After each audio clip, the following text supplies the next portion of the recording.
Buenas tardes, soy Maribel Giner, la directora gerente de la Biblioteca Pública Arús, y hoy, con motivo del Día Internacional de las Mujeres, hemos organizado, juntamente con el Eix Fortien, Casa Asia y la Fundació Institut Confuci de Barcelona, la actividad Fronteras y Género, romper barreras en periodismo desde la diáspora china, a cargo de las periodistas Susana Ye y Paloma Chen. La crisis sanitaria que tenemos no nos permite realizarla como otros años de forma presencial, aquí en la biblioteca, y por esta razón hemos decidido hacerla de forma virtual.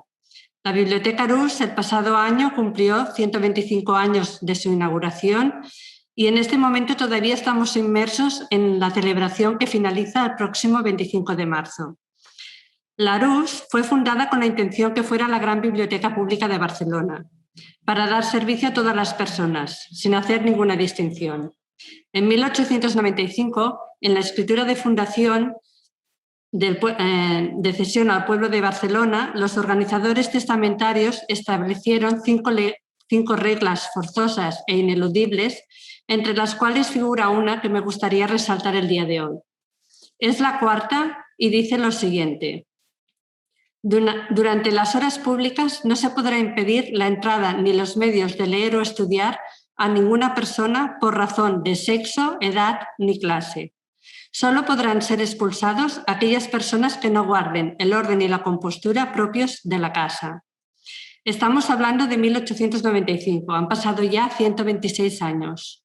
Y el fundador y los organizadores testamentarios ya tenían claro que las mujeres debían poder asistir a la biblioteca para instruirse y de esta manera conseguir ser libres a través del conocimiento.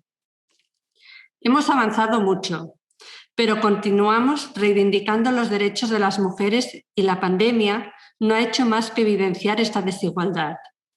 Debemos continuar luchando por la igualdad. A continuación, os quiero presentar a Begoña Ruiz de Infante, que hará de moderadora y presentará a las dos periodistas. Begoña es traductora, intérprete y mediadora experta en lenguas y culturas chinas. En los barrios de Forpienc y de Sant Antoni del distrito de l'Eixample de Barcelona, a través del proyecto intercultural Xeix, trabaja para generar espacios de participación e inclusión en la vida de los barrios y la ciudad de los y las comerciantes del contexto cultural asiático y sus familias. Adelante, Begoña. Hola, buenas tardes. Muchas gracias, Maribel. Pues bueno, comentaros que desde el año 2016 esta maravillosa biblioteca ha alojado un acto muy especial del Día de la Mujer en Barcelona. Es un acto destinado a la visibilización de las mujeres de contexto cultural chino, tan numerosas en este barrio donde estamos ahora mismo, y por otro lado tan poco conocidas. Fue con la intención justamente de romper con esta tendencia homogeneizadora que muchas veces tenemos hacia las personas de ciertos colectivos, y en este caso es el colectivo chino, como correspondientes a un único perfil. Personas que para mucha gente responden a pequeños emprendedores de bazares, de restaurantes, de fruterías, etcétera. En aquel año comenzamos esta serie de encuentros anuales y así en 6 ediciones por aquí han pasado profesionales de la traducción y la interpretación, profesionales de la medicina y la salud, dibujantes y comiqueras, traductoras de literatura, lectoras de literatura oriental, tantos de contexto cultural chino como castellano parlantes o catalano parlantes. Y este año tenemos a 2 periodistas que desde su experiencia nos iluminarán sobre el hecho de ser mujer, asiático-descendientes, es decir, pertenecientes a una minoría. Ellas son literalmente una muestra del futuro que ya es presente y que incluso ha sido algo del pasado, pero para el que no teníamos habilidades de lectura. Migración es movimiento, es cambio. Las personas se desplazan para mejorar sus vidas y, en consecuencia, no para permanecer inamovibles. No son una foto fija. Cada persona, por supuesto, es diferente. Y ahora quiero ceder la palabra a mis compañeras de Casa Asia y de la Fundación Instituto Confucio. Yo soy Gael de Casa Asia, también quería agradecer a mis compañeras, bueno, Maribel de Biblioteca Arús, Lidia del Fundación Instituto Confucio y Begoña de l'Eix for Pienc, y también a las dos ponentes, Susana Ye y Paloma Chen. Yo solo quería recordar, como ya Maribel y Begoña han hablado de nuestra larga trayectoria de colaboraciones con motivo del Día de la Mujer y demás temas, en general en torno a temas relacionados con China, con Begoña y Maribel aquí. Entonces quería solo recordar que tenemos en Casa Asia también otras actividades este mes. Una proyección de una película australiana en el Cine Girona aquí en Barcelona, en Madrid ya ha pasado, y también lo podéis ver en la web con el museo, bueno, estoy en el Museo Thyssen, en el Cine Girona en Barcelona, con el Museo de Antropología en Madrid, pero todo se hace online. Y sobre todo el 25 de marzo tenemos a una experta del Centro de Estudios de Género de la Universidad de Hong Kong, Universidad China de Hong Kong, que se llama Dai Haijing, y hablará de la inigualdad de género en la China contemporánea, urbanización, trabajo y familia. Entonces, aparte de esto, yo solo quiero escuchar a las dos ponentes de hoy, que hablarán de su trayectoria como periodista y también de varios temas que han escogido ellas. Y bueno, resaltar dos palabras: despertar e inspirar. Despertar reflexiones hoy seguramente, e inspirar a más gente, más personas, más mujeres, y espero que también algunos hombres. Gracias. Lidia, te dejo la palabra y después damos la palabra a Begoña, que moderará el acto. Bueno, yo muy brevemente, para no alargar más los discursos, agradecer una vez más, primero, a las dos ponentes de hoy.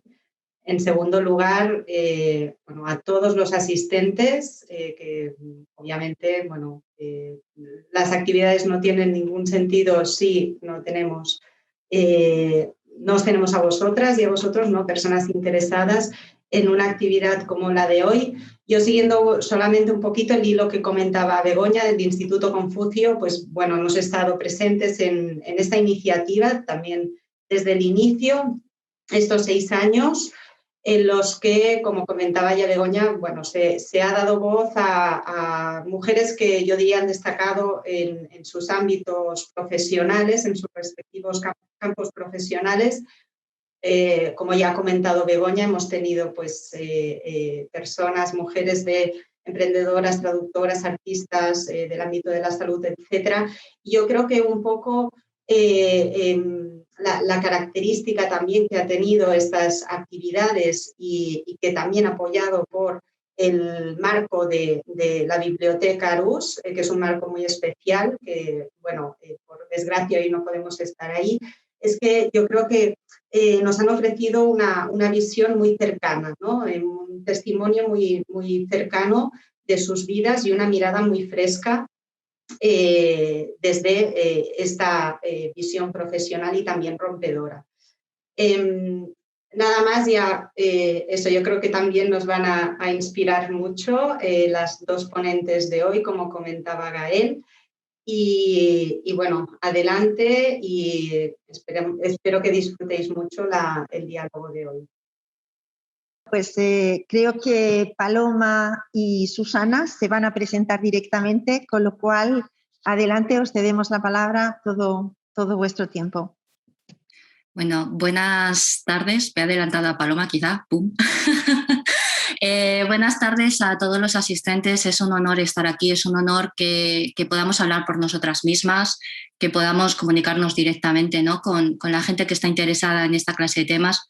Y creo que es muy importante, ¿no? Y es un logro que empecemos a tratar estos temas y empecemos a profundizar un poco más en ellos. Aparte de eso, quiero presentar a mi compañera Paloma Chen, que es una persona muy especial, con una sensibilidad, con un modo de trabajar y un rigor a la hora de abordar el periodismo, que me parece que hay que destacar, porque realmente Paloma, no lo digo por por situarme por encima de ella como senior, pero Paloma es muy joven y está haciendo una labor tremenda que me parece súper potente, ¿no? Ella colabora con medios como El Salto, El País, ha estado en la agencia EFE, también ha colaborado con Cruz Roja y ahora mismo también está en una plataforma que a nivel europeo trabaja por visibilizar y por reivindicar el derecho de las personas migrantes.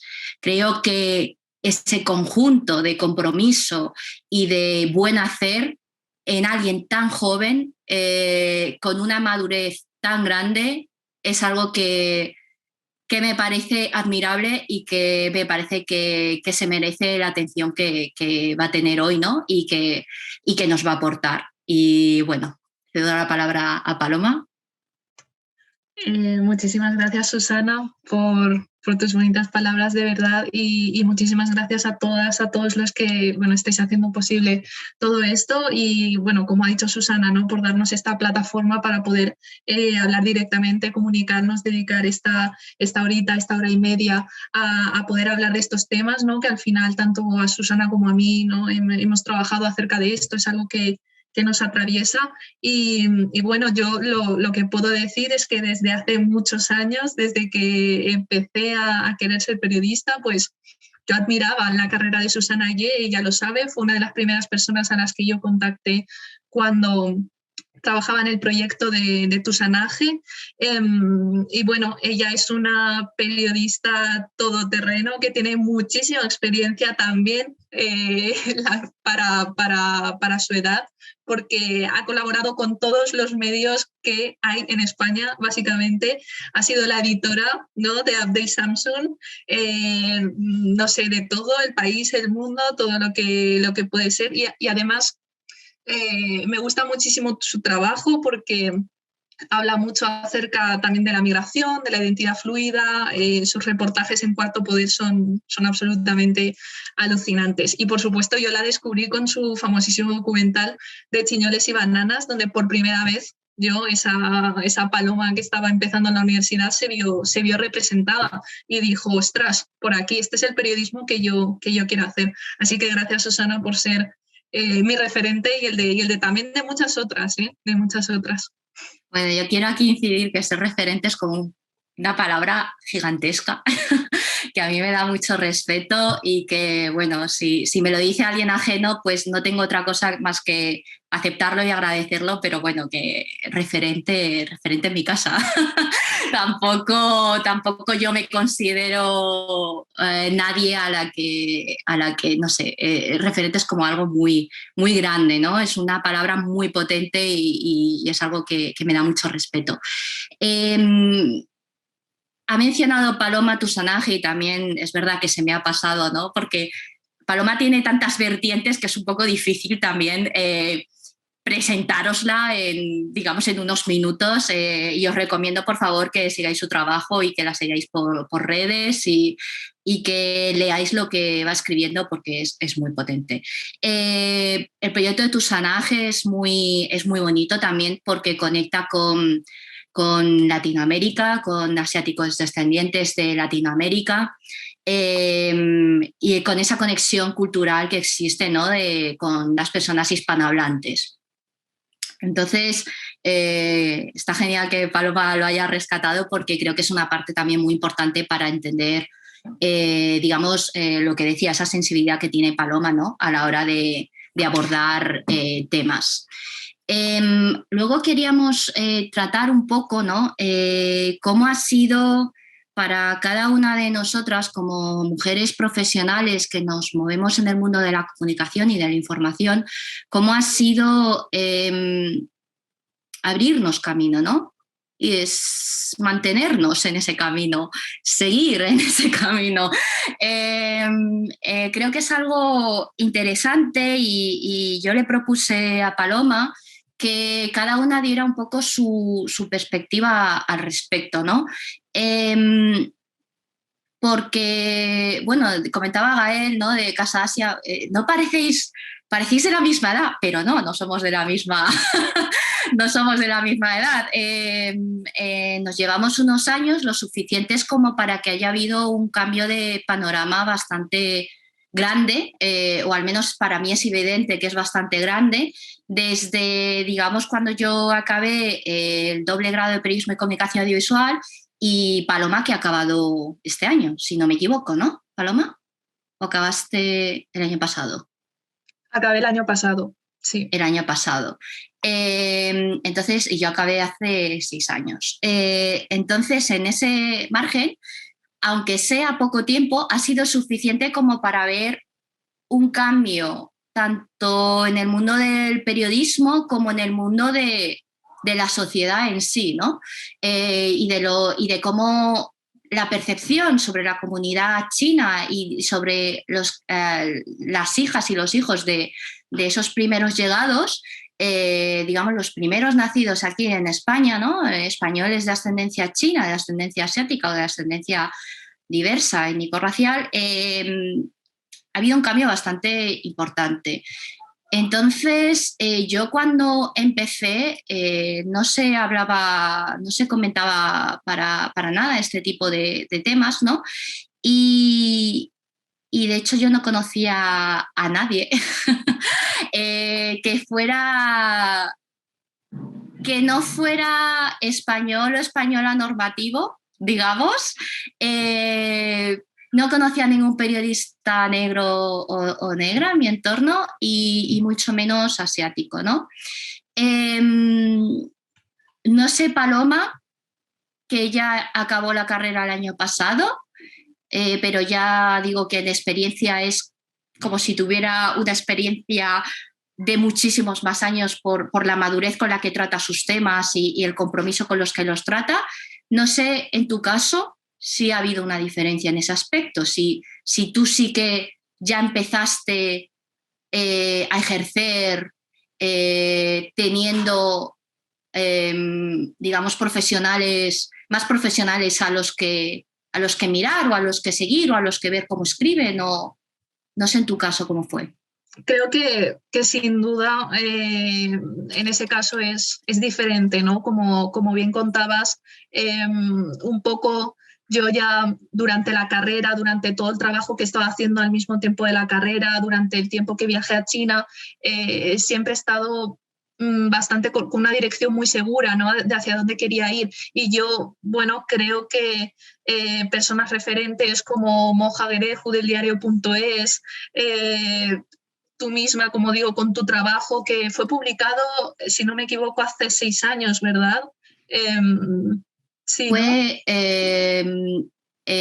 lo acabé en 2015 y lo compartí en abierto a inicios de 2016. Tardé un poquito en compartirlo en abierto porque yo tenía la sensación de que era un tema menor y era un tema que yo no veía en mi entorno que hubiera ningún tipo de interés en especial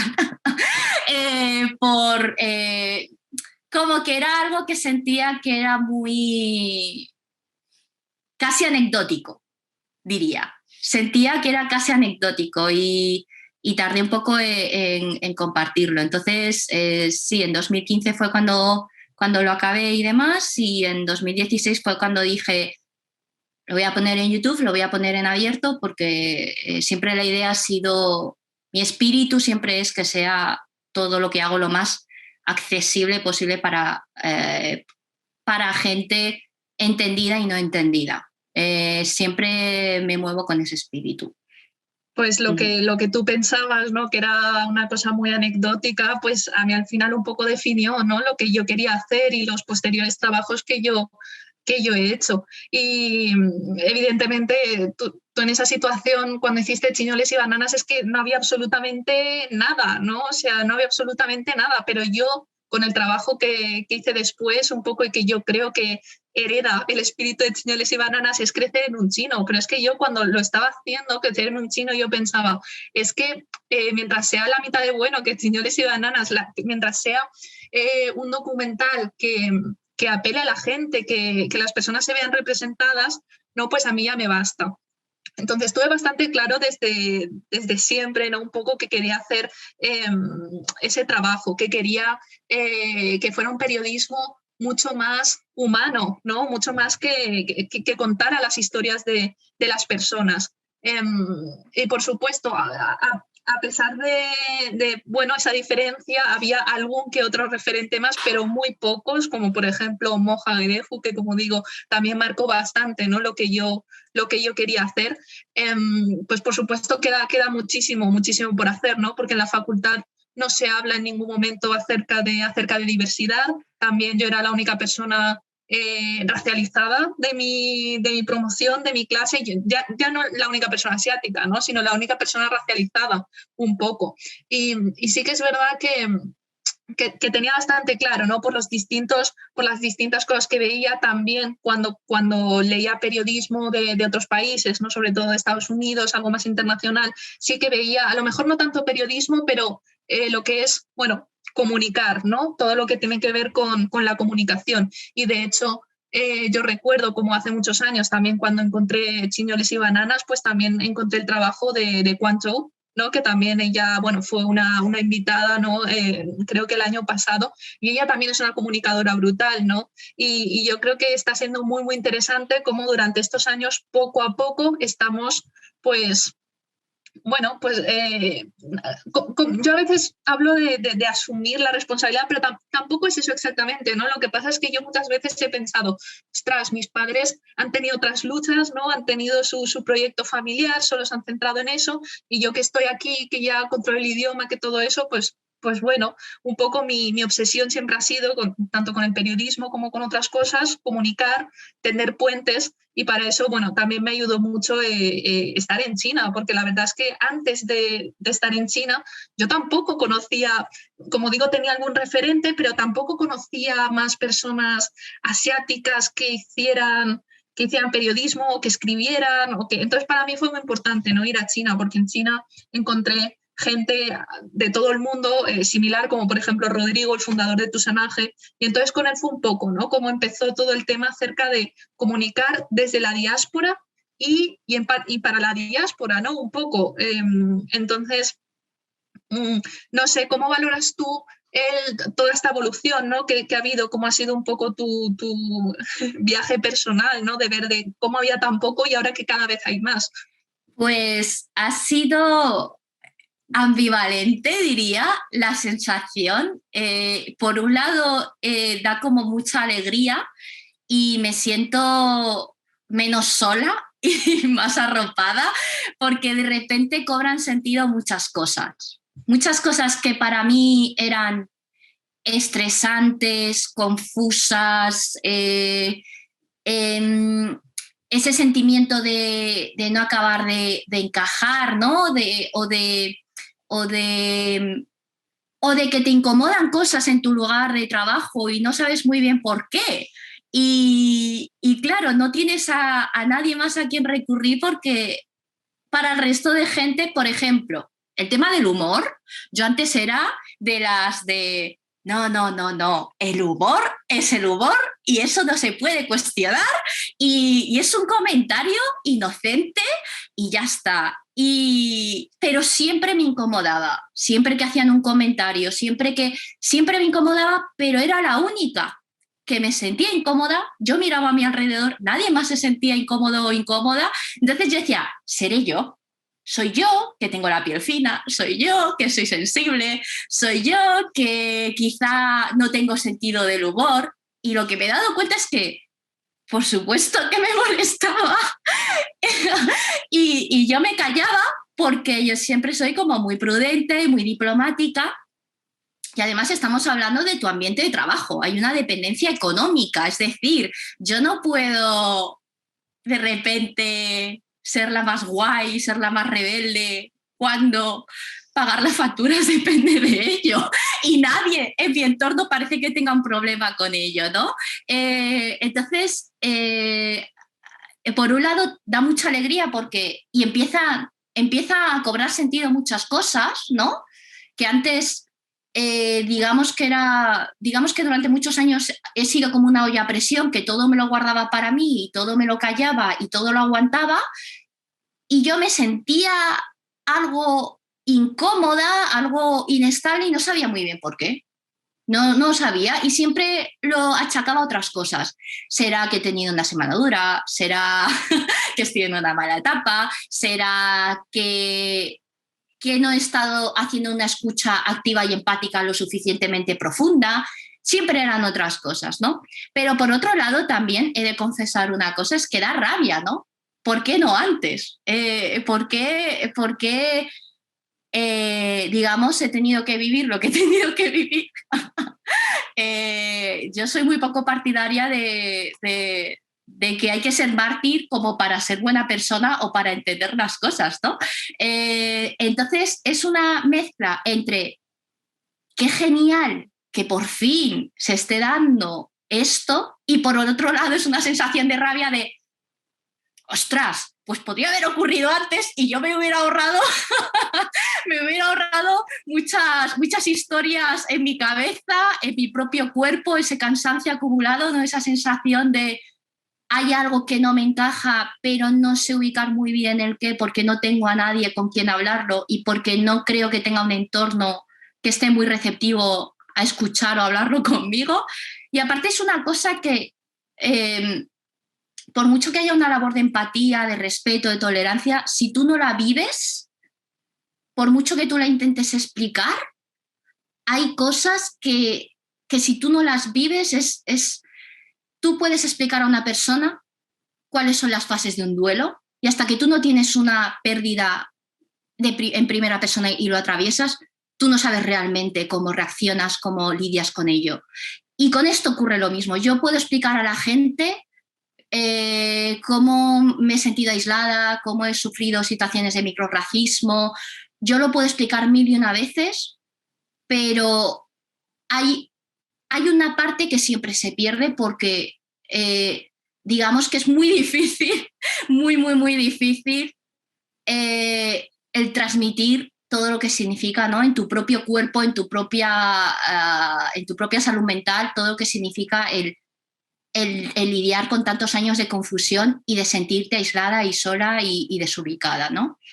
Y a mí, mi referente, digamos, fue Chuan, por supuesto, con Gazpacho Agridulce y la evolución que tiene Chuan con Gazpacho Agridulce ha pasado de la autobiografía en clave de humor a su último trabajo en el que ya está explorando más qué significa ser española, qué significa ser china, qué significa ser migrante. Eso me parece súper potente e interesante que empecemos ese tipo de conversaciones y me parece súper potente e interesante que Chuan, que fue invitada también en un evento de la Biblioteca Arús, que Chuan haya tenido esa evolución, ¿no? Y lo que decías tú, Paloma, de no se trata tanto de responsabilizarnos, sino yo creo que es una evolución natural en una persona, en personas como nosotras que nos toca vivirlo sí o sí, es que no hay otra opción. No, yo no puedo elegir no vivirlo, yo no puedo elegir no ser mujer, yo no puedo elegir no ser comunicadora, que es algo que me apasiona y que me encanta.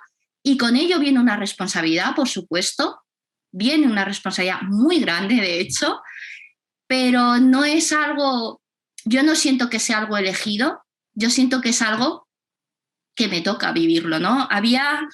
Hice un reportaje sobre cómo los negocios regentados por personas chinas, sobre todo primeros llegados, ¿no? Más que descendientes, estaban abriendo sus puertas después de 70 días cerrados por todo el tema de la pandemia. Y me acuerdo que tuve que entrevistar a un hombre, un chico, bueno, yo prefiero el término hombre y mujer que chicos y chicas, ¿no? Como esta infantilización no me mola. Y estaba hablando con un hombre que más o menos de mi edad y me acuerdo que él me dijo, es que es muy duro vivir lo que nosotros vivimos, porque yo no me siento del todo cómodo en mi propia familia o en mi propia, en la que se supone que es mi propia comunidad. Estoy ahí como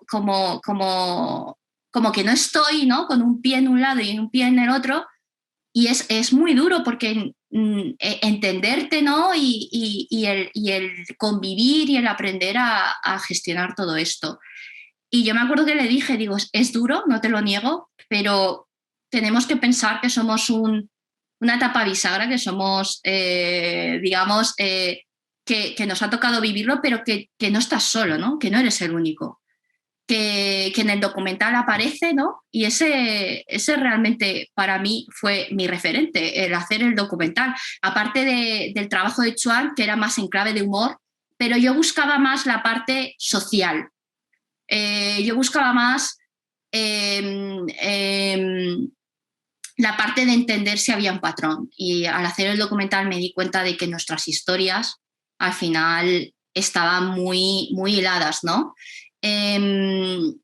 Y bueno, lo que decías tú, fíjate que yo no conocía a Moja. Yo cuando empecé a ejercer, y ejercí durante años y pasé por distintas empresas, e hice distintas funciones, he pasado por todo el tipo de jerarquías en las empresas periodísticas, he vivido todo, tanto estar de empleada, como estar de freelance, como estar en la base, como estar de intermedia, como estar de jefecilla, como lidiar con medios chiquititos, alternativos, súper combativos, con medios grandes, con medios medianos, con teles, con radios, en fin.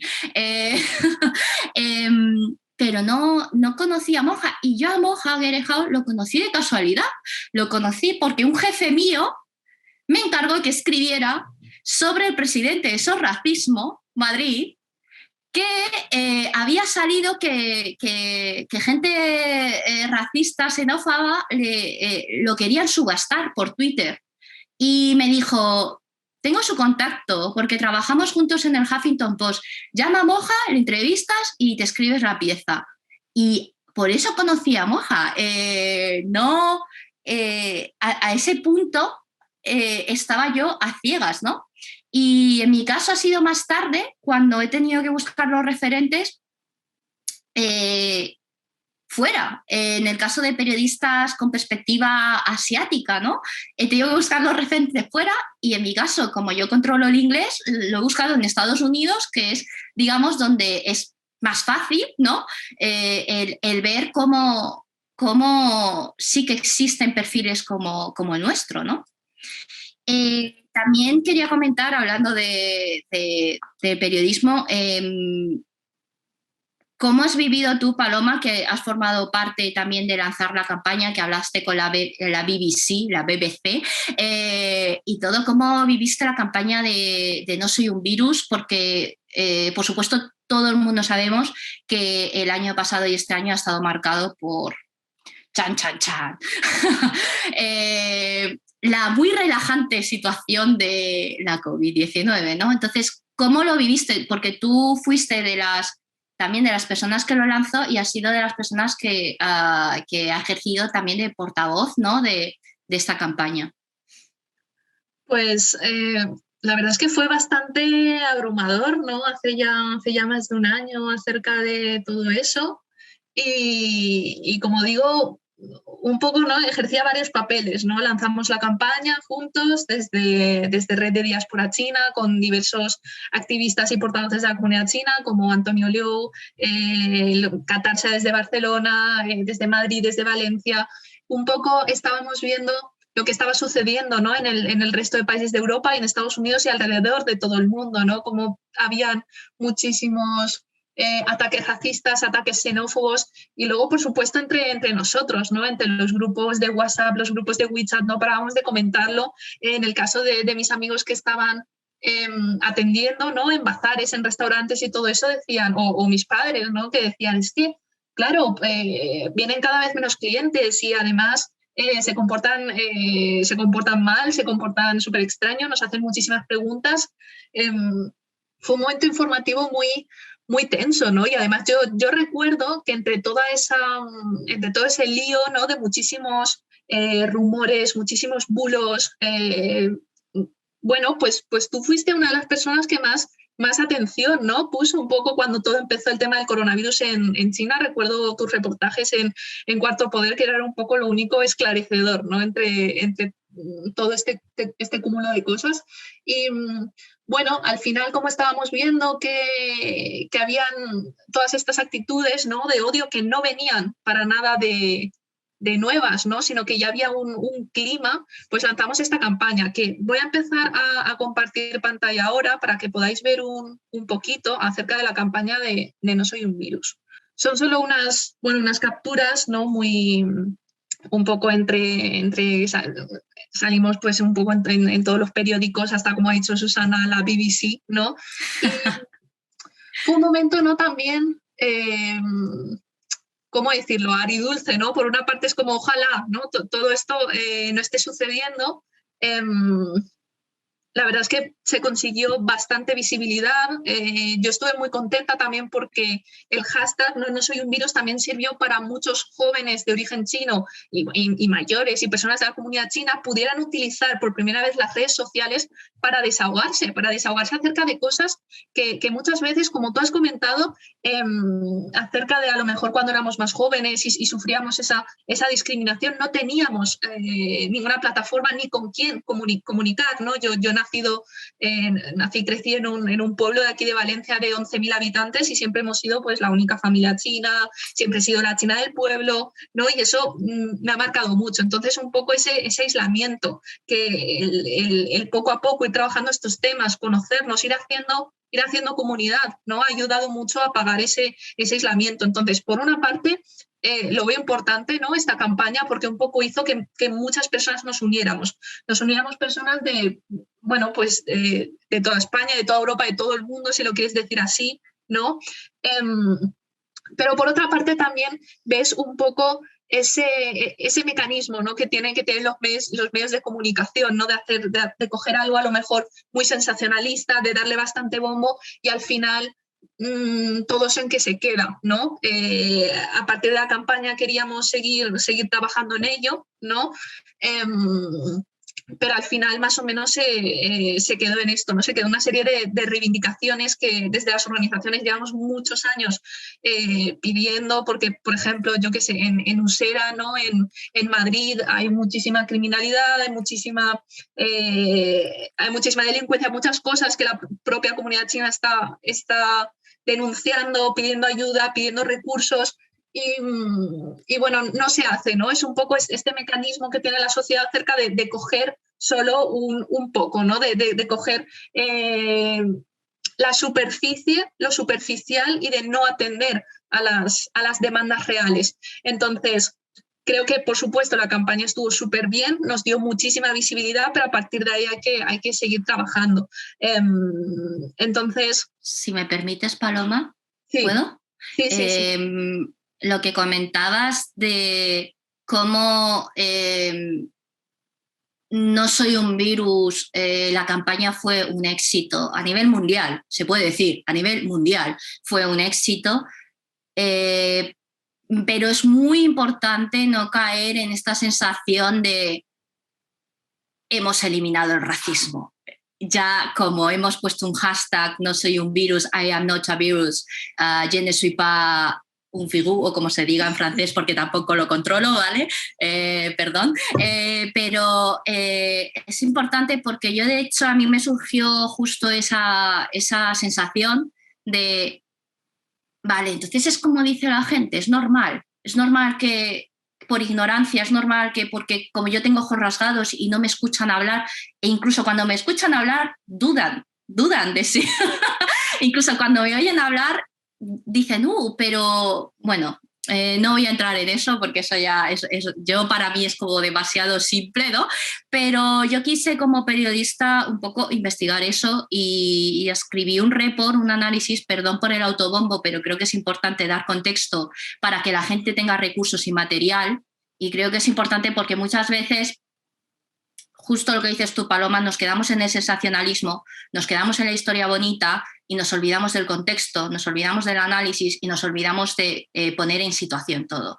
Escribí un análisis que se titula Los ataques racistas durante las epidemias, una historia que se repite, porque esto no es nuevo. Esto no es nuevo, el hecho de que una situación sanitaria sobrevenida, que nadie espera, por supuesto que nadie espera, que nadie quiere, por supuesto que nadie la quiere, pero que eso sirva de excusa para focalizar todos los prejuicios, toda la xenofobia, todo el clasismo, toda la porafobia, dirigirlo hacia un target, hacia un grupo que desde siempre se ha visto como algo ajeno, no se ha visto como como mi vecino del barrio, ni se ha visto como, ¿no? como gente que lleva décadas y décadas y décadas, ¿no? Conviviendo, trabajando, aportando o sobreviviendo simplemente, ¿no? Saliendo adelante. Entonces, la campaña de No soy un virus,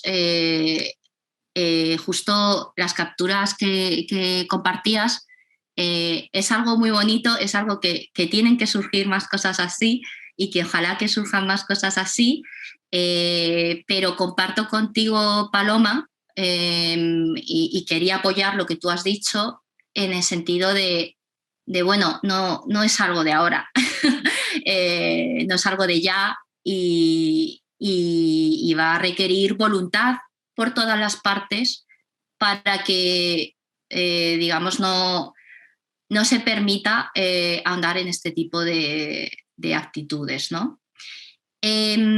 Bueno, había quedado con Begoña que si habían surgido algunas preguntas por parte de los asistentes, digamos, sobre esta parte, un poco de la trayectoria de Paloma y la mía y un poco a colación de lo último ocurrido de la campaña de No soy un virus, que Begoña nos hiciera llegar si habían surgido algunas dudas al respecto. Begoña. Vale, pues muy bien, chicas. En primer lugar, la gente ha sentido una gran curiosidad porque comentéis un poco más quién es Moja. Moja Gerehu, que alguien ha compartido el apellido, y también sobre ese documental de la BBC, si podéis hacer un breve comentario sobre estas dos cosas. Si quieres respondo yo, Paloma, ¿te parece? Genial. Vale, Moja Gerehu es periodista en el diario.es, fue presidente de SOS Racismo Madrid durante varios años. Dentro de nada, creo que en abril saca libro, aunque no, que hace un negro como tú en un lugar como este, creo que era el título. Es un profesional en la información que desde siempre ha incorporado la perspectiva de diversidad étnico-racial, de antirracismo, de afrodescendientes. Él nació aquí, se crió aquí en España y es realmente joven también, Moja, ¿no? Es muy potente. Cuando hablamos de jóvenes, pensemos en todo esto, ¿no? Entonces, Moja es uno de los periodistas junto a Lucía Bomio que más hacen en cuanto a comunidad de afrodescendientes. Luego también está asistiendo aquí a Youssef M. Oulet, que también es un crack y que también incorpora todo el tema de antirracismo, ¿no? Y de cómo el racismo opera a unos niveles que muchas veces se nos escapan. Creo que he respondido a la pregunta sobre el documental de la BBC. Perdona, es que suena así como muy flipada, pero no, la BBC. No hagamos anglicismos y cosas así. Sobre el documental de la BBC, no es un documental, es que Paloma habló con la BBC a colación de la campaña de No soy un virus en España, y explicó un poco, pues, lo mismo que ha comentado hoy ante vosotros y vosotras, pues lo mismo, pero en inglés para el público british, ¿no? Entonces, no, documental de la BBC que yo sepa, no hay de momento. Oye, que ojalá que lo hagan. A mí me parece genial que haya cuantas más voces, cuantos más idiomas y demás, genial.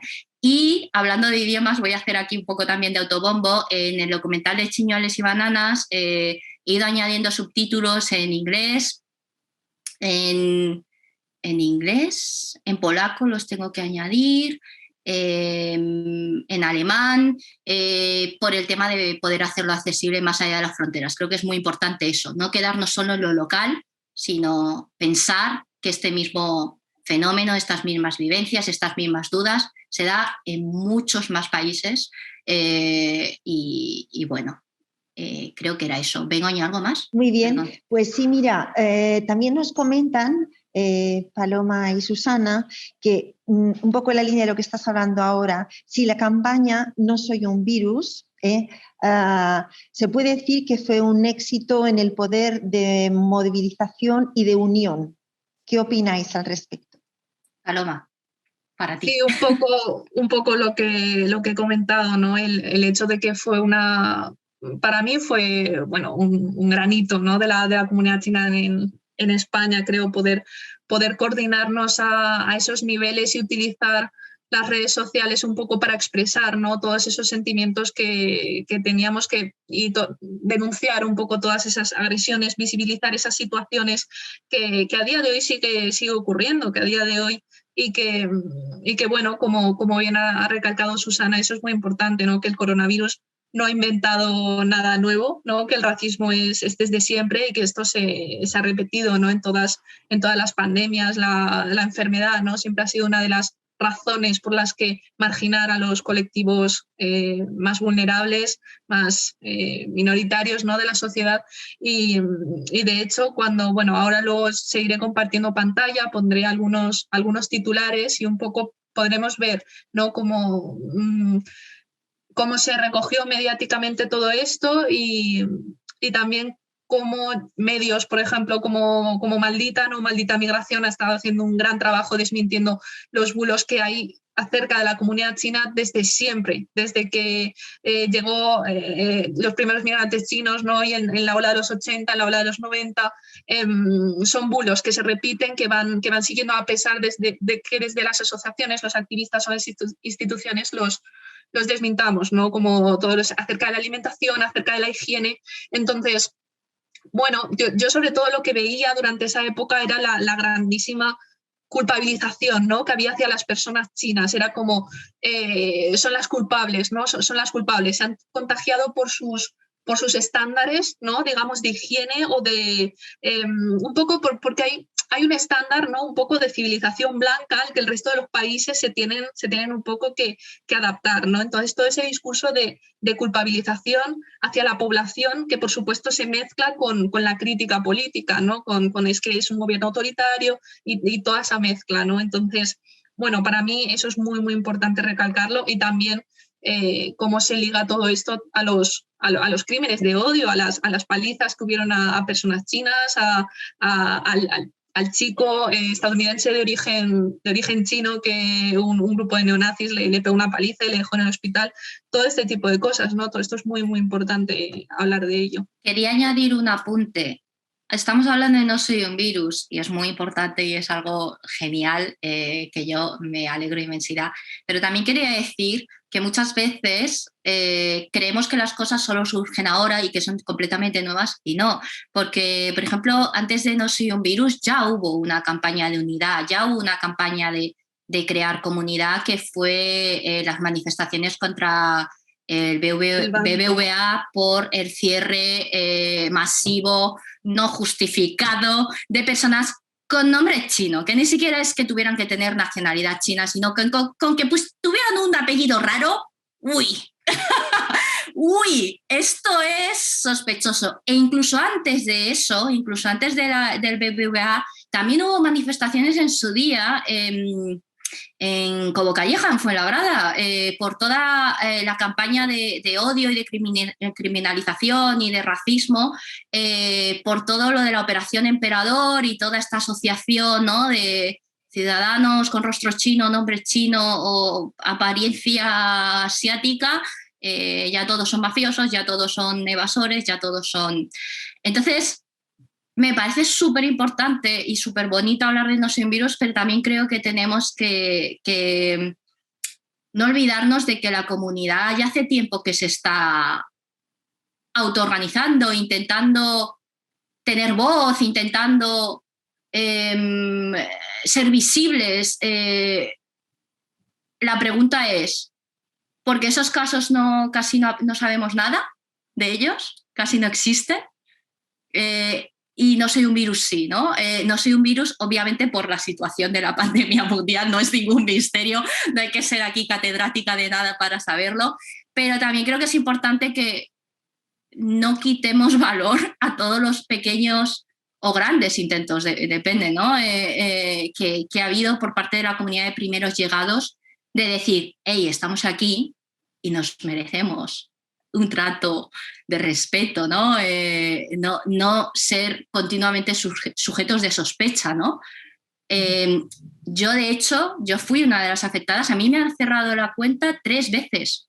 3 veces me han cerrado la cuenta bancaria y me han dicho que tengo que justificar mis ingresos cuando, bueno, ni soy rica, ni tengo ningún tipo de movimiento raro en mi cuenta. Ojalá me lloviera 1 millón de euros. Y yo, pues, y si estuviera súper justificado que me dijeran, hey, Susana Ye, tu apellido es raro y además es que tu cuenta tiene unos movimientos así, no sé, dime de dónde te has sacado 1 millón de euros. Y no es así, ¿no? Entonces, eso hubo un intento de presentarlo al defensor del pueblo y se quedó en nada, se quedó ahí en el limbo.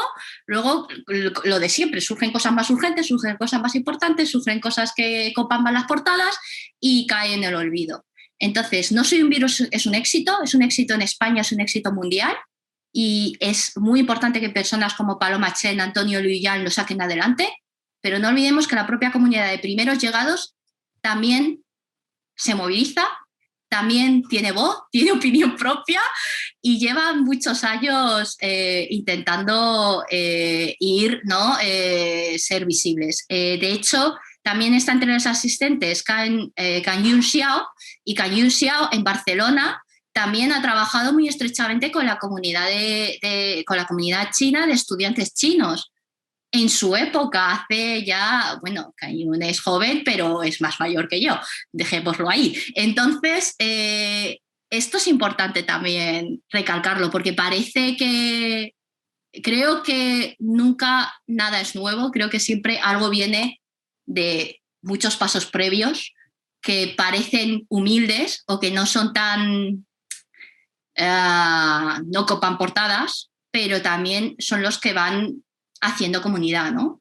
Permitiendo que se vaya un poco, digamos, que la gente se dé cuenta de que son personas y de que te cierren la cuenta bancaria en pleno año nuevo lunar no es ni medio normal, o que porque haya un caso, un escándalo que por supuesto es un delito, no significa que todos seamos lo mismo, ¿no?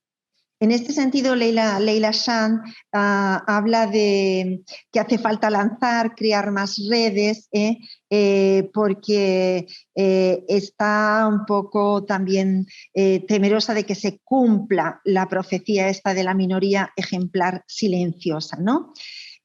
Una pregunta para Paloma sobre Tusanaje.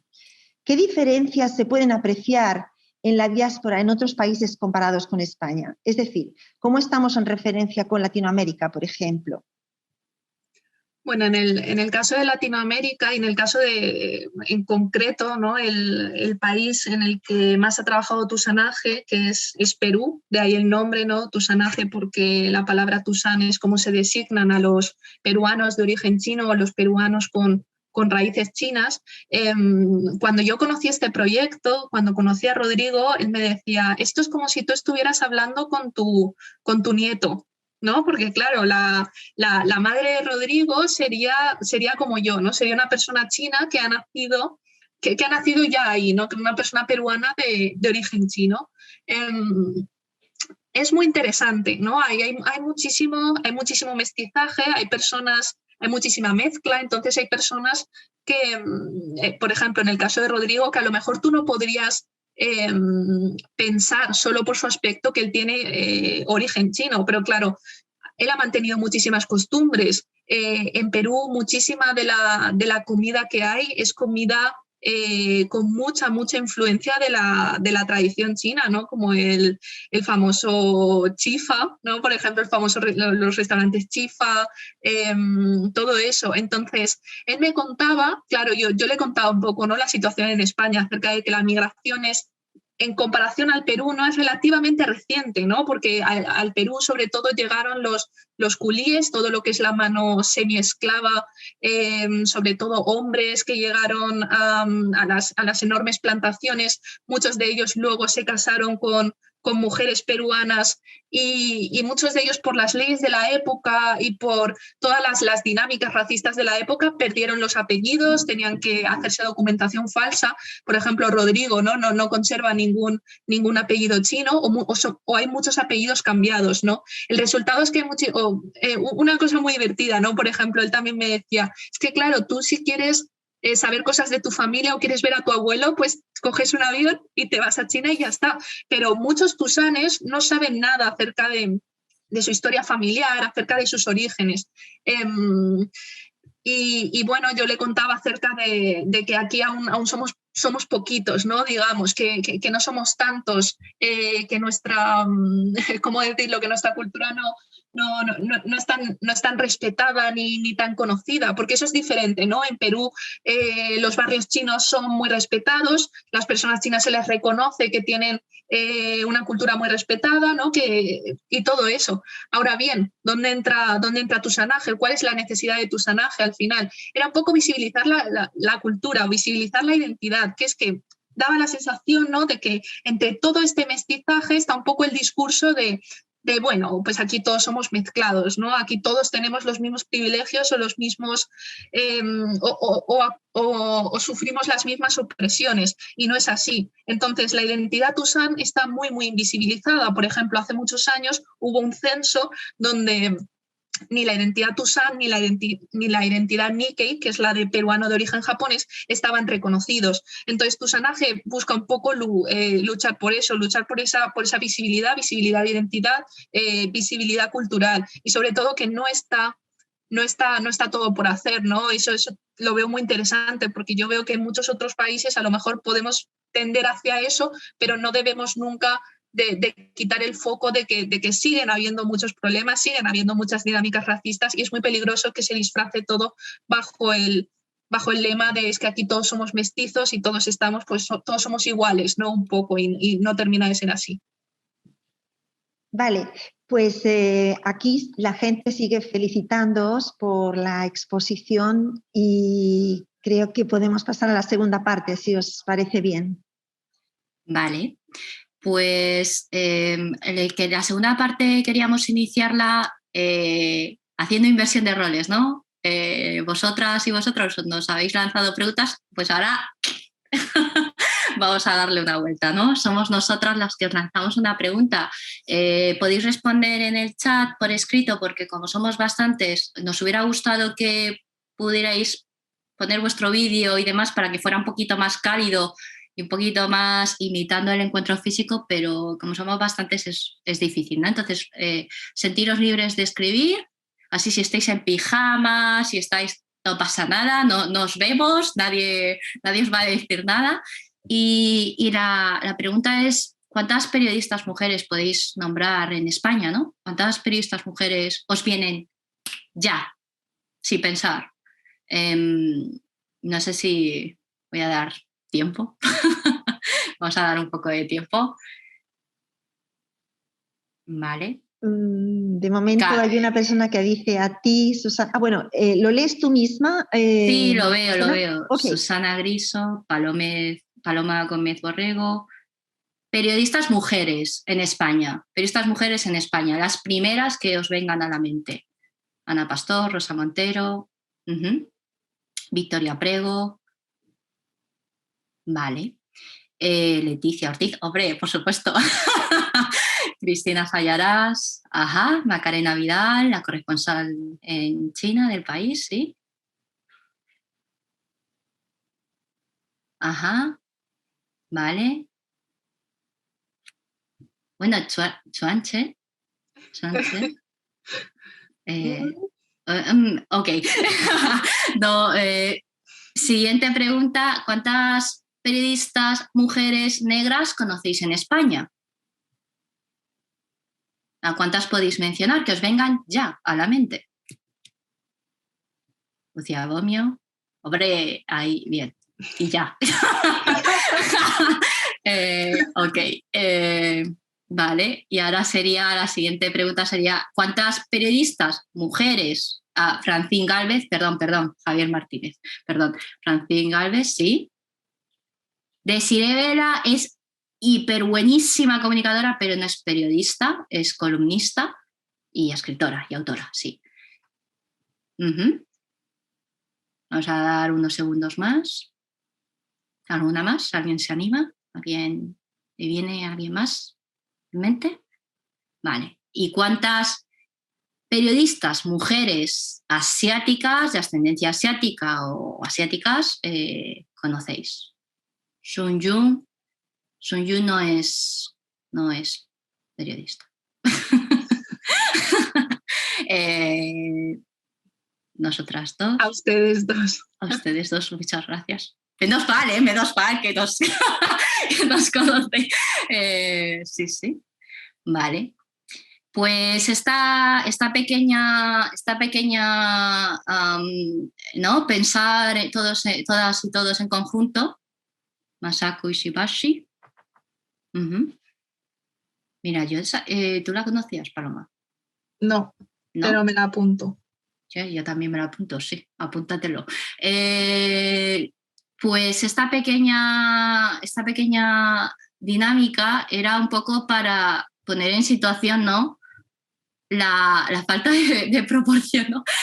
La falta de diversidad de voces en un espacio tan importante como son los medios de comunicación, como son los espacios en los que se supone que generan debate, que generan conversación, que generan diálogo social, que hacen que nos tengamos que entremos en contacto con cómo opera nuestro mundo, con cómo operan las relaciones de poder en nuestro entorno y que eso afecta a todo, a nuestro bolsillo, a la hora de formar familia, a la hora de encontrar trabajo, a la hora de educarnos, a la hora incluso de intimar con alguien.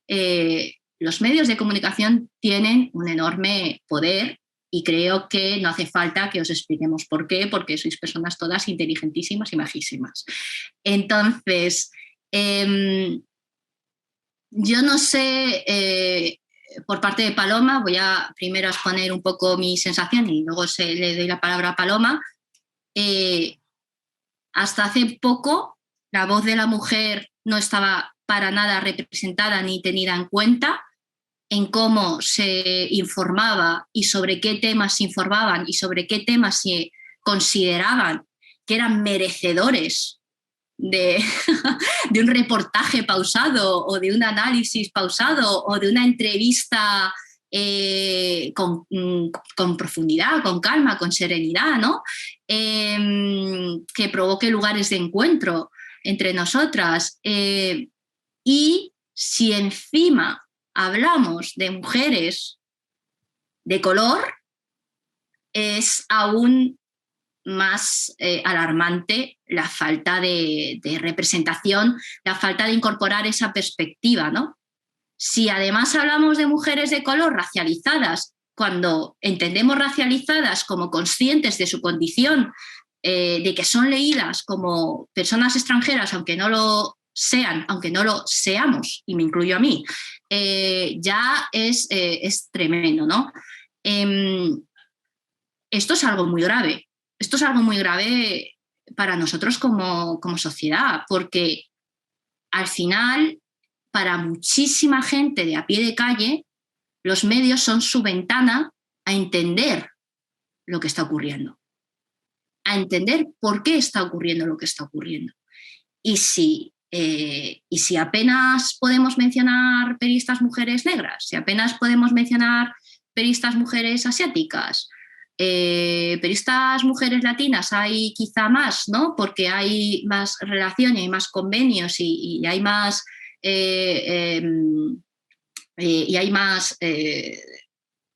lazo y herencia cultural de la época colonialista, pero ahí está.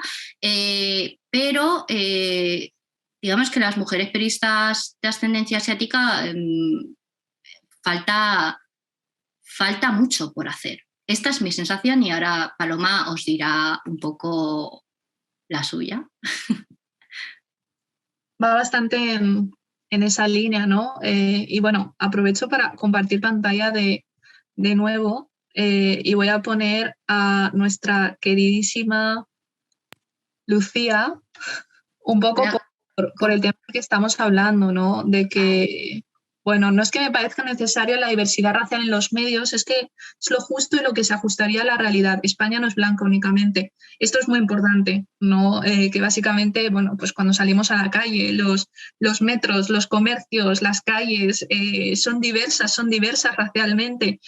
Nos engañamos mucho con eso de que España siempre ha sido blanca, de que no hay historia de personas negras o de personas asiáticas en España, y sí que la hay. Y está muy, muy, muy invisibilizada. Y sobre todo de personas negras, ¿no? Por esos lazos históricos, esos lazos coloniales desde mucho antes. Entonces, es vital, ¿no? ¿Qué podemos esperar de los medios de comunicación si los propios creadores de los mensajes, si en las propias reacciones, si en las propias facultades hay una resistencia brutal, ¿no? A abrir un poco la mirada, a aportar nuevas perspectivas. Y bueno, desde siempre, ¿no? Ha habido muchísimas dificultades para cambiar esa agenda, ¿no? Para saber qué es lo prioritario a nivel informativo, o saber a qué fuentes acudir.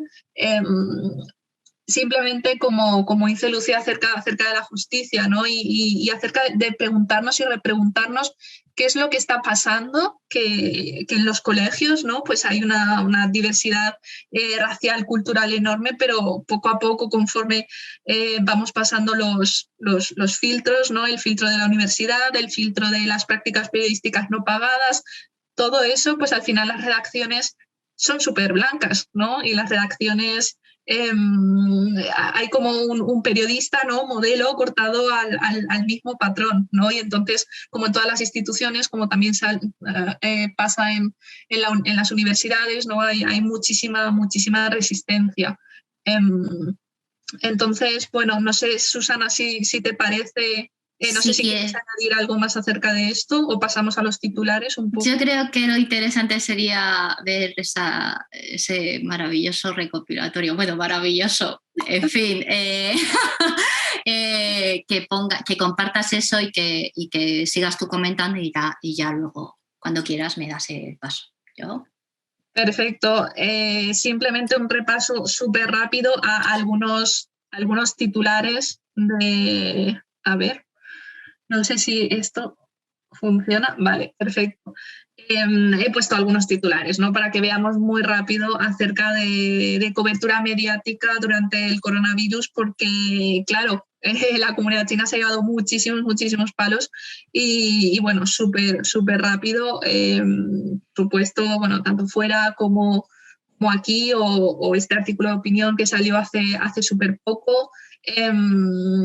También importante señalar que no son solo políticos o portavoces políticos, que por supuesto eso es muy grave, pero por supuesto también figuras tan conocidas y amadas en España, ¿no? Como puede ser Santiago Segura, todo ese tipo de cosas. Y de nuevo, lo que estaba comentando antes, ¿no? Recalcar que el coronavirus no ha inventado nada nuevo, ¿no? Sino que ya había un clima, ¿no? Ya había un clima propicio a que, un poco como también Leila ha puesto en los comentarios, ¿no? De esa amiga que le decía, es que claro, es que comen fatal ahí, o madre mía, es que sus hábitos higiénicos, todo eso, ¿no? Entonces, bueno, un trabajo muy interesante que han estado haciendo medios como Maldita, de ir ahí desmintiendo bulo por bulo. Pero claro, en este contexto de redes sociales, de rapidez, cuánto llegan, ¿no? Cuánto llegan los bulos, y al final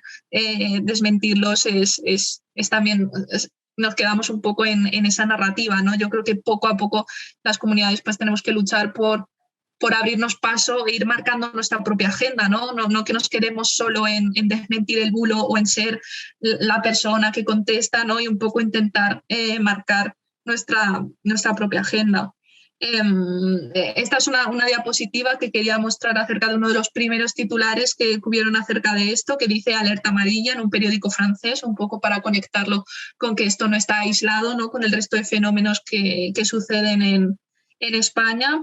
Y luego, bueno, también tengo una recopilación muy grande de titulares en general en los medios de comunicación, Pero bueno, no creo que haya tiempo para repasar todos los titulares, así que Susana, si quieres añadir algo más bueno, y luego pondremos los vídeos también que hemos preparado.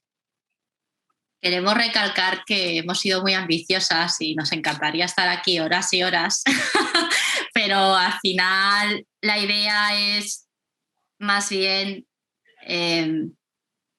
abriros el apetito para que exploréis sobre este tema por vuestra cuenta, porque hay mucho que explorar y yo misma no lo sé todo y yo misma cada día aprendo más y más de mucha gente como Paloma y como otros muchos compañeros y compañeras de periodismo, de comunicación, del ámbito cultural, de muchísimos ámbitos de trabajo, ¿no? que existen, como mencionaba antes Paloma, Catarsia, que trabaja mucho en lo cultural y pone mucho el foco en educación.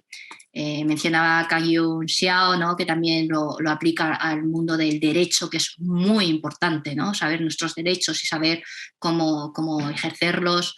Entonces esto tomároslo como un primer paso de muchos pasos, quiero pensar. Perdóname, sí. Dime. Susana, Dime. Mira, nos preguntan si consideráis, porque sé que vais a cambiar de tema, Sí. si diríais que las carreras de periodismo y comunicación siguen siendo un coto mayormente masculino. Yo diría que más que masculino es un coto que le falta muchísima diversidad. Pero sí, por supuesto, es un coto muy masculino, ¿no? A pesar de que son carreras mayoritariamente de mujeres, en redacción no vemos que haya mayoritariamente mujeres. Vemos que muchas de las veces los periodistas estrella, las grandes firmas, suelen ser hombres. Y en cuanto a diversidad, yo no veo tanto cambio en estos últimos 6 años. De cuando yo estudiaba a ahora. Hace poco justo comentaba que a mí me hubiera gustado saber que había gente con ascendencia diversa como yo en mi carrera o en mi campus y prácticamente pues no la había.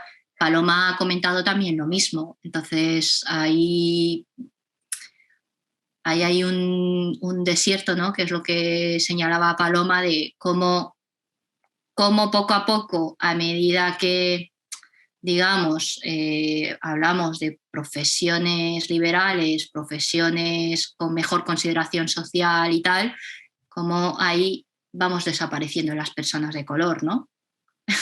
Entonces, sí, periodismo en sí tiene mucho que hacer en cuanto a feminismo, en cuanto a igualdad y en cuanto a incorporar de verdad una perspectiva antirracista en sus redacciones y una perspectiva de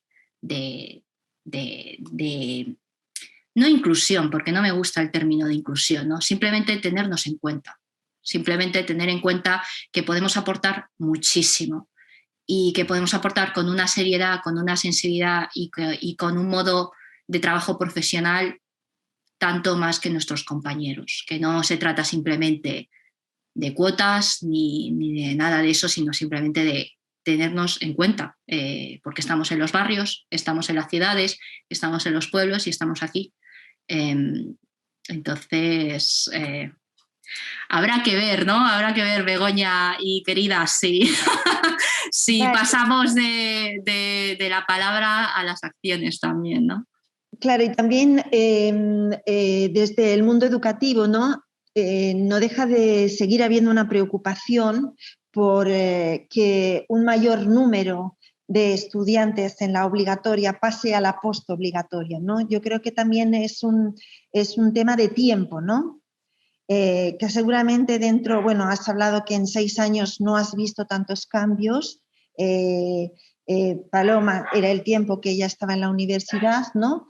Pero bueno, veamos si de aquí a 6 o 8 años más podemos experimentar un cambio, ¿no? Que en más facultades, en una mayor diversidad de áreas de conocimiento, hay una mayor presencia de personas racializadas, ¿no?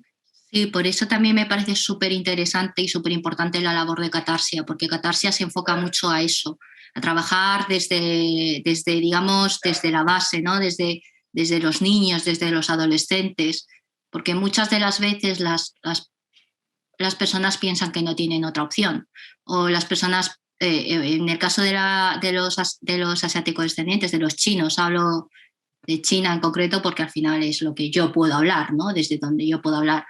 Muchas veces se sigue con el negocio familiar porque digamos que es lo más sencillo y digamos que sí, que hace falta decirle a todos esos jóvenes, decirle a todos esos niños que no son los únicos, que si se sienten raros, entre comillas, no pasa nada porque yo he sido ellos, todos hemos sido ellos y ellas, que se sale adelante y que requiere un sobreesfuerzo, eso sí, vamos a dejarlo claro, requiere un sobreesfuerzo, pero es posible y se puede lograr, ¿no? Y yo creo que todos y todas nosotras estamos muy orgullosas de los bazares, de los restaurantes de nuestros padres, pero tenemos un potencial y tenemos unas habilidades y tenemos cabeza y tenemos cuerpo para muchas más cosas también, ¿no? Y creo que por eso Catarsia para mí se merece mucho respeto porque ellas se dirigen a esos niños y a esos adolescentes de hoy que el día de mañana pues, serán personas súper potentes e interesantes en nuestro entorno, ¿no? Muchas gracias. ¿Hay alguna pregunta más entonces, Begoña? Por el momento hay comentarios sobre la importancia de poder incidir en las AMPAs, en las AFAs de las escuelas, como madres racializadas. También hablan de una red antirracismo asiático. También he estado haciendo algunos apuntes sobre el ámbito educativo que me han parecido interesantes. Y que se corrobora que hay una mejora sociocultural que se requiere tiempo. Y yo quería hacer una mención también al trabajo de Shiro en Madrid, en Conde Duque, que con arteterapia, ¿verdad? Desde el arte, y también la psicología y la mediación está haciendo un gran trabajo. Si queréis comentar un poco para que la gente conozca el trabajo que se hace también desde ahí, o bueno, sino que lo busque la gente, ¿no? Si quieres comentar tú, Paloma, que como yo he hablado antes para... Totalmente. Shiro Xiao, que puedo escribir su nombre aquí. Bueno, ella migró a España como estudiante, ¿no? Y bueno, su trabajo también es súper plural, ¿no? Trabaja desde el colectivo Liwai junto a UEFU, donde trabajan con la comunidad china también. Me parece súper importante, ¿no? Hablar de su colectivo, de cómo están trabajando ahí desde, como yo digo, desde el suelo, ¿no? Desde la base, con ellos, traduciendo también, ayudándoles y por supuesto todas las herramientas de arte que ya maneja. Está en el proyecto de performance, su compañía de teatro Cangrejo Pro, que se está hablando también aquí en el chat. Y bueno, yo personalmente trabajé con ella en el primer encuentro de la diáspora china y es muy interesante, ¿no? Cómo a través del lenguaje corporal, a través del arte, pudimos hablar mucho acerca de la identidad y acerca de las cosas que nos atraviesan. Entonces, por supuesto, creo que acaba de terminar su máster y su TFM es súper interesante acerca de el uso de las herramientas artísticas, ¿no? Dentro de la comunidad china. Y la verdad recomiendo absolutamente su trabajo y una persona a la que hay que seguir sí o sí.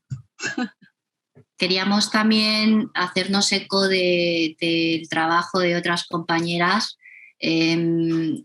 Queríamos poneros un vídeo que lo va a hacer Paloma porque yo, bueno, en fin, no me llevo bien con mi Zoom, no sé por qué. Poneros un vídeo y luego os vamos a poner dos vídeos, este primero y luego os presentamos el segundo y os presentamos un poco a la autora del segundo. Los titulares, o sea, de las nacionalidades de por sí en teoría ya no se puede hacer. Y es curioso porque después cuando un corredor olímpico es de origen magrebí o lo que sea, entonces no se dice, porque claro, ha conseguido algo bueno para España, entonces tenemos que reivindicarle como español puro. Pero si hace algo malo vamos a mandarle a su país. Se genera mucho prejuicio y mucho odio, ¿no? Cuando, por ejemplo, en casos de violencia de género, la mayoría de personas que son denunciadas, ¿no? También por un tema de porcentaje de población, son personas españoles de origen español. Enlazando con No soy un virus y enlazando con cómo, ¿no? El tema de los titulares, el tema de la falta de perspectiva, ¿no? De diversidad, lo fácil que es siempre poner un mismo tipo de titular y que ya todas las personas con un tipo de rasgo físico o todas las personas de un mismo tipo de ascendencia ya sean automáticamente clasificadas, ¿no? Como en este caso hablaba la compañera de islamofobia, ¿no? en la televisión, en los medios. Y os queremos poner un segundo vídeo que su autora Sita Sai, ella está titulada de periodismo y hizo un reportaje / documental sobre un poco el tema de cómo se representa a los chinos, a la gente con rasgos asiáticos en general, porque parece que todos los asiáticos son chinos, ¿no? Un poco también esta idea, ¿no? Cómo se representa en los medios y cómo se representa, digamos, en general, ¿no? En España. Os voy a alertar de una invasión que estamos sufriendo en silencio. Son unos seres diminutos, de un color extraño y que hablan raro. Y no son los extraterrestres, es peor aún. ¡Son los chinos! Chinos. ¿Qué imagen se te viene a la mente? Caballeros, les presento al asiático. He crecido viendo escenas que asocian diferentes valores a determinados colectivos, como el de los asiáticos. Siempre usamos sobre rojo con dinero. Sí, siempre estés con el dinerito, ¿eh? Estos valores crean estereotipos negativos que afectan nuestro día a día. Buenas noches. Buenas noches, Andreu. Buenas noches, querido público. Siendo española de origen taiwanés, decidí investigar las experiencias de otras personas como yo, españoles con padres asiáticos.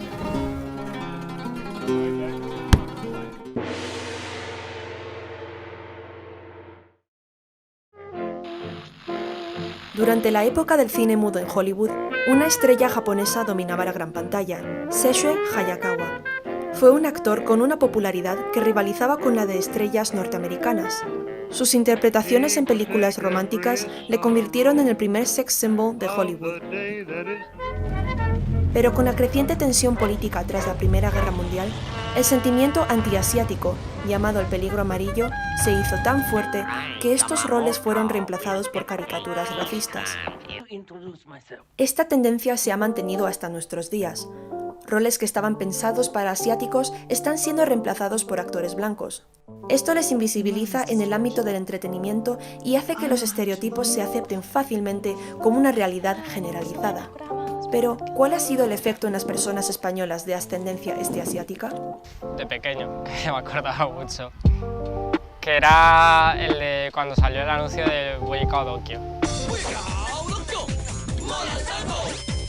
Pasabas por la calle y el típico grupo de chavales, bueno, de escaladas, te soltaban el Boyicao Tokio. Sí, no, fuera de Madrid o algo así, yo qué sé, y luego empezó a decir pues, los típicos insultos de los que ya sabes perfectamente que no eres de aquí, aunque lleves toda tu vida aquí, ¿sabes? Que si comemos perro, que si comemos bichos, y yo soy española, ¿qué quieres que te diga? El hecho de que pase por la calle y me digan ni hao, pero no lo digan de forma de saludar, no, lo estáis haciendo para imponer vuestro poder sobre las personas racializadas. No es agradable que te hagan como sentir como si tú no fueras de aquí. Pues lo típico de ir por la calle y que te digan ni hao, mira la china o la chinita. También lo típico de ay, que bien hablas español. Esas cosas ya te crean como complejos hacia ti mismo. Durante los últimos 10 años han nacido más de 32.000 españoles con al menos un progenitor de nacionalidad china. Pero a pesar de ser españoles, muchos se enfrentan a problemas de discriminación y racismo, y eso les supone un conflicto con sus propias raíces. Yo estuve hasta los 11 años con una familia española y a partir de los 11 años yo volví con mi familia en China porque ya tenía una situación completamente estable. Entonces, claro, yo como me crié con una familia española, obviamente yo me veía literal y figuradamente como española.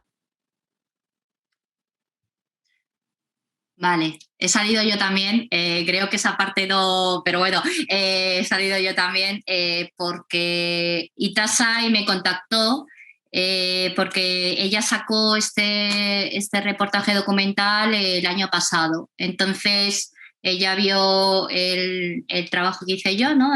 Chiñoles y bananas de 2015 y me contactó para que hablara un poco de mi caso. Bueno, como os pongo ahí, mi caso es un poco distinto porque como muchos niños y niñas de padres chinos, muchas de las veces los primeros llegados se asentaban en sitios donde no había negocios regentados por China. Por chinos. Entonces, el tema que abordó Paloma en su documental Creciendo en un Chino, que no lo han mencionado, por cierto, Creciendo en un Chino, yo tengo 29 años, pues hace 29 años no había red de comunidad china donde mis padres tenían el negocio. Entonces se apoyaron en una familia española para poder, digamos, compatibilizar, llevar un negocio con formar familia. Y es un poco lo que salía en el documental de Chino Capuchino. Os ponemos estos dos vídeos para dejar un poco claro que no es que hay muchas más personas, aparte de Paloma y yo, que están, digamos, intentando explicar cómo importan los medios de comunicación a la hora de hablar sobre una España diversa, que es la España en la que vivimos, una España diversa. Y no sé si os han surgido algunas preguntas más, Begoña. Y con eso cerraríamos el encuentro, ¿no? Si os han surgido sobre el tema de titulares, sobre el tema de los últimos dos vídeos que os hemos puesto, sería la parte final. Pues más que todo han salido comentarios en los que, por ejemplo, referente a la consecución de estudios postobligatorios, por un lado, se habla de el posible desconocimiento por parte de las familias de comunidad china de lo que son los itinerarios de los diferentes sistemas educativos en el Estado español. Entonces, en esta parte se pone un poco más el foco en la responsabilidad de las familias y también en la responsabilidad de los sistemas de dar a conocer su funcionamiento, y por otro también se habla de que puede haber un conflicto personal identitario que tienen estos jóvenes que se perpetúa en la sociedad y en las escuelas y de la cual también tienen responsabilidad la sociedad y las escuelas. O sea que se comparten, ¿no? Son responsabilidades que de alguna manera aparecen compartidas. De todas maneras, Lourdes nos indica que en parte se podría paliar conociendo itinerarios y recursos y dándolos a conocer de una forma seguramente más efectiva y de una forma más accesible, con una accesibilidad más equitativa, ¿no? Poniendo los medios de interpretación, mediación o lo que sea necesario. Os felicitan a ambas por vuestra participación en esta sesión de esta tarde. Y bueno, es verdad que ya tenemos que ir cerrando, ¿no, Maribel? Querríamos daros las gracias y en mi caso me gustaría volver al recorrido que hemos hecho antes, ¿no? Los pioneros chinos, los primeros chinos que llegaron a nuestro país han pasado Yo los he visto pasar en Santa Coloma de Gramenet, como otras compañeras y compañeros los han podido ver en Mataró o en Usera o en otros lugares del Estado español, de los talleres de confección a un pequeño bar, a un bazar, han ido mejorando, ¿no? Han venido a mejorar y han hecho un gran esfuerzo para mejorar. Y los vemos ahora también en establecimientos de venta al mayor, gestionan franquicias, panaderías, y así, si avanzamos en el tiempo, sus descendientes pueden repetir estos perfiles o no.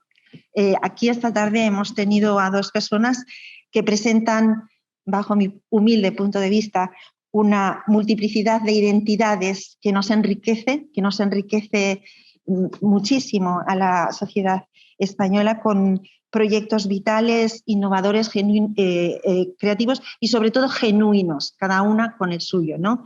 En este caso también fruto de una fusión de culturas. Daros las gracias a vosotras, mujeres asiáticos descendientes, Paloma Chen y Susana Ye, periodistas, nuevos y necesarios referentes en una sociedad diversa. Yo os quería dar las gracias a vosotras, ¿no? A Maribel, a Begoña, a Gael, a Lidia, ¿no? Bueno, Santiago también está ahí manejando y asegurándose que todo funciona perfectamente. Ha sido un placer poder conversar, y recalco, esto es un primer paso, quedan muchísimas conversaciones pendientes, quedan muchísimas voces más de compañeras que están haciendo labor a nivel comunidad, a nivel pie de calle, y es importante escucharnos, es importante comprendernos, es importante respetarnos y no olvidar que esto es un trabajo continuo, que esto es un trabajo de largo recorrido, y que ojalá no todo se quede solo en una campaña de No soy un virus, sino que ojalá este espíritu crítico, este espíritu de abrazar la diversidad en España continúe, ¿no? Más allá de un momento puntual. Ese sería un poco el espíritu que me gustaría que permaneciera, ¿no? Yo también os quería dar las gracias a todas y por supuesto un placer siempre charlar contigo, Susana, y por supuesto pues muchas gracias Begoña, Maribel, Lidia, Santiago y todas las personas que estéis haciendo esto posible. Ojalá la próxima vez podamos estar en la biblioteca, en esa maravillosa biblioteca que me muero de ganas de visitar. Y por supuesto a todas, y nos quedamos con el mensaje de Susana, ¿no? de que esto es un primer paso y de que todo continúa, de que las compañeras siguen ahí ya sea en medios de comunicación, ya sea en colegios, ya sea en bibliotecas, ya sea en la calle. Así que reconocer su trabajo y muchas gracias.